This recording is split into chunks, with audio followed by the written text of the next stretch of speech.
another episode of Tough Talk, man. I know I've been away for a long time, but I'm back. Straight from the joint. I told you, always tune in to Big Snoop. He always got something for you, man. We tuning in from the joint. I mean, I want to talk about this thing because it's so relevant in a lot of our people's lives, you know, the joint. You know, and a lot of our peoples never get a chance to really understand what goes on in the joint or how the joint look. You know what I mean? So I came to this set, you know what I mean? One of my guys blessed me to come over to this set and shoot my show. You know what I mean? So I want to talk about, you know, different things, man. You know, going to jail. You know, like me, I never shared my story with y'all. You know, I went to jail when I was 16 years old. You know, I know it's, you know, you kind of get this at the tail end of who I am, but I never had the chance for someone to sit down and interview me. You know what I mean? But this is the perfect place to come film this, you know what I mean, from the joint.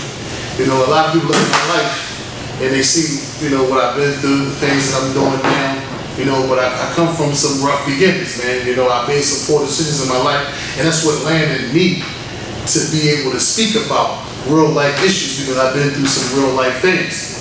You know, so with this show, Tough Talk, man, it was really to bring light, man, to the things that people are going through, the things that returning citizens are going through mentally. They're going through physically, you know, trying to be successful out here. You know, a lot of us, you know, I told you I went to jail when I was 16 years old. So trying to rehabilitate a person that went to jail when they were 16 years old would be a rough thing to do, because what would you be turning him back to? What would he be? What would she be? She was never taught rehabilitation. So we had to be taught how to live. You know what I mean? A lot of us run around like nomads. We don't know how to live. We don't know how to function. What's normal to us is not normal to a different part of society. So we have to find that sense of normalcy and learn how to cohabit this earth without being a criminal. Cohabit this earth without being a con man, a whore. You know what I mean? And having the earth being a professional. So learning how to be a professional, being a father, being a husband, being an uncle, you know, being a son. You know, these are things that we gotta learn. You know, being a husband was one of the most difficult things because communication is the key. And a lot of time, it's hard for a lot of men to communicate because men not used to really opening up, especially not to women. So having that communication gap, and the women, y'all really gotta understand what y'all men been through. A lot of men been traumatized. A lot of men been sitting in places like this. Been living in places like this, sleeping on bunks like this, you know, with two men in a cell. I mean, you can actually sit there and look at the toilet right there. This is how jail is. This is how prison is. This is a reality without the sheets and the TV and all that. But two men have to live inside this place and become friends. Because what else you gonna be living in the toilet with another man? And jumping up for count, sleeping in these bars and people can reach in there and grab you or throw something in there and set you on fire, or throw a whack in your cell. Whack is a jailhouse knife for those who don't know, but throw a whack in your cell and then they come shake down and get you locked up. So a lot of things we developing, that's being on point. So now we got to be on point, and we in the system, that slow moving system is a microcosm of a whole other world. A whole currency, you know, you have relationships. You know what I mean? It's like a whole nother world, bro, that we go through and see things that really traumatize us. See men get stabbed, you know what I mean? See people get their face sliced. See guards basically kill somebody next door while you in the cell next to the cell. They sticking fucking blackjacks in their butts and all that type of stuff. This type of stuff really going on in prison, man. You know, and just have to make it normal. We'd make it normal and say, maybe he done something fucked up, or maybe he done something wrong. Just to make it normal to us. And then you come back into society, and now you gotta function. A lot of us sitting there, we play a bunch of games. Use these type of tables right here to play chess on, to be a professional bum, to learn nothing. They sit here all day long at these tables. That's why I'm not pro-prison. That's why I'm not pro-convict. That's why I'm not none of that shit. Because I know what them bums do in there.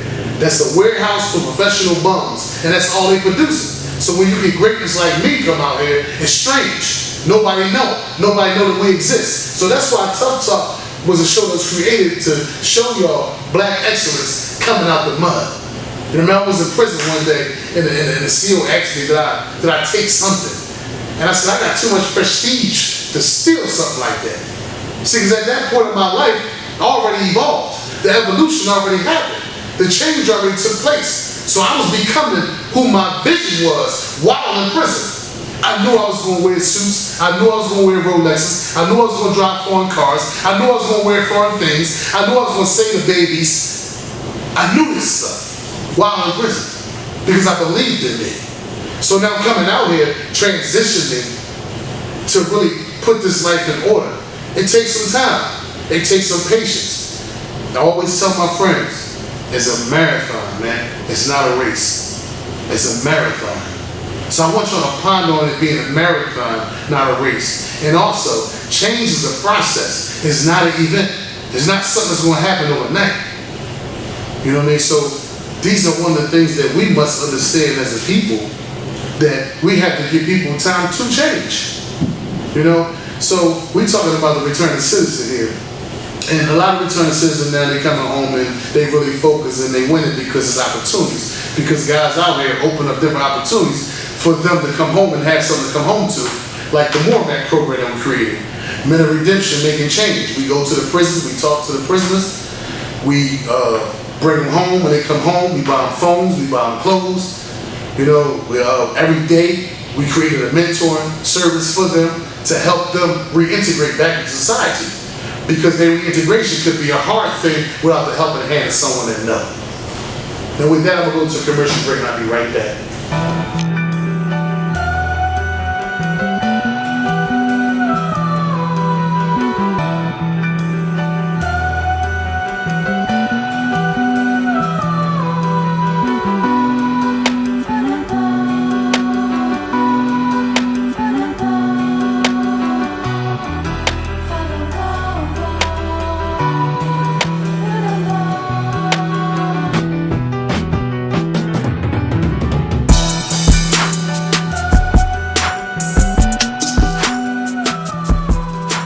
Welcome back to Tufftalk, man, straight from the joint. You know, I know I was kind of all over the place, man, trying to just give y'all understanding of what's going on and what's real in your loved one's life, you know, that's going through these trying times.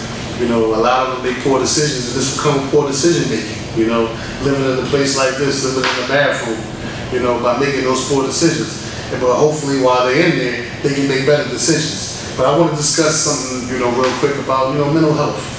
You know, one of the things that, like, it's like a taboo amongst men to express, you know, what they're going through mentally or having a hard time coping. You know, because one of the biggest, there was a study done about recidivism. So they said the 3 reasons why ex-cons or returning citizens recidivate is for 3 reasons.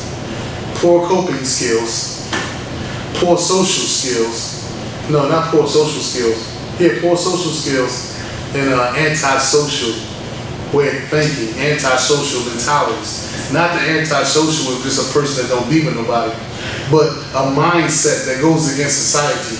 You know, like, you know, you just run lights. It's a crime to run a light.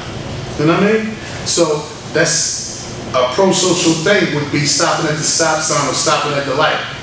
You know, obeying the laws. You know, having that type of integrity of doing the right thing when nobody's looking. So having that sense of integrity and being out here in society, you know, we have to hold ourselves accountable. Now coming out here, trying to adjust, you know, it's kind of hard because think about it, men and women choices have been taken away. So you ever think about if you go out with some returning citizen and they don't know what they want to eat. They don't know what they want to drink because they're overwhelmed because it's so much. They're not used to choices. We go to the chow hall, that's what we eat. That's what you're drinking. So for a man or a woman to become accustomed to somebody just giving them something to drink and something to eat every day at the same time, now his choices is gone. So when we come back to society, a lot of men like me, I caught an anxiety attack while standing at the soda thing, looking at the soda refrigerator. I didn't know what I wanted to drink at all. But I never realized what I was going through until I went to school and started studying psychology. Then I understood that I was going through something at that moment. You know, I was overwhelmed. So that's one of the things that we go through. You know, we have a lot of anxiety attacks while going in, like being populated, a place that's populated with a lot of people. You know, the COVID gonna save us from that with social distancing if y'all obey the social distancing order. But at the same time, a person is not used to being in a place where there's a bunch of people at. We become overwhelmed. You know, some of us have anxiety attacks. You know what I mean? So I think that it's important that men sit down and talk, because there's a lot of things as far as relationships that the woman won't understand, that we have a lot of different pet peeves. You know what I mean? It's tough talk, so I want to talk about, you know, some real stuff. You know, like a woman ever been, you know, in a relationship with a man that's been in prison. And a lot of women like to wake their man up, you know, to some happiness. But touch a man from prison, and it ain't gonna turn out right. Because he ain't gonna wake up and just let you do you on him. Because in so many years, he slept with one eye open. That's why. It ain't because you don't want you to act of fellatio on him. So it's not that he didn't want it. It's just that he been on point, guarding himself for so long. If you touch him while he sleep, it's may startle him. You know? But he might not even recognize what he going through. You know, some dudes still get up and count. Some dudes still jump in the shower with their drawers on. You know, it's a lot of things that the men not going to tell you that we have conversations about. Men really do get in the shower with their drawers on. They lace the toilet with toilet paper and things of that nature. This is all jail stuff. Excuse me. When you see someone with their cosmetics all lined up, all nice and neat, and their cologne and all that stuff lined up, that's usually a jail tactic. Their clothes be neat. You acquire excessive cleaning disorders. You know what I mean? Dudes just can't live with somebody because they dropping shit on the floor. You know what I mean? I'm telling you, dude, just pay attention to your relationships and who you deal with. You know what I mean? Have an understanding. A lot of times, like, guys come out here, they don't even know how to use the gas pump. But they ain't gonna tell you. They used to go into the gas pump, pull it right down, because they sent them in out here and been in jail for 30 years. So imagine 30 years compared to now. The technology. Man can't even use the phone.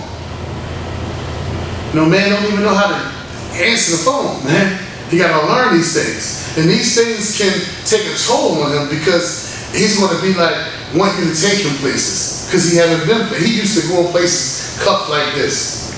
They put a black box on you, the inmate invented, a black box in between your handcuffs, turn bitches around like this, and you traveling like this with chains shackling your feet, hurting your fucking ankles. This is how he used to travel.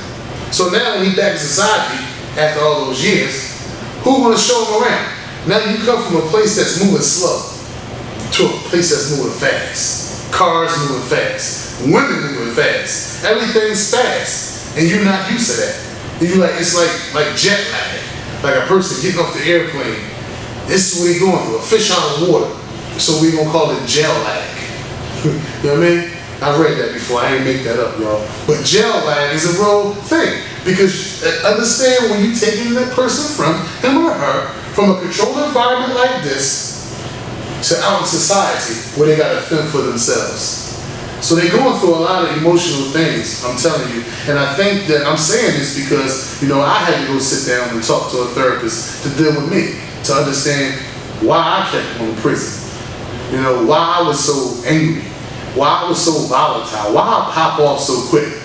I had to learn these things about myself. But I learned these things about myself through education. And, you know, education is paramount in my life, because education is what helped change me. Education gave me a trajectory, because it empowered me. It made me feel good about myself. So you got to go to school. You got to learn something. I know I have a skill, and my skill is connect with the people, because I was taught how to counsel. That's a skill.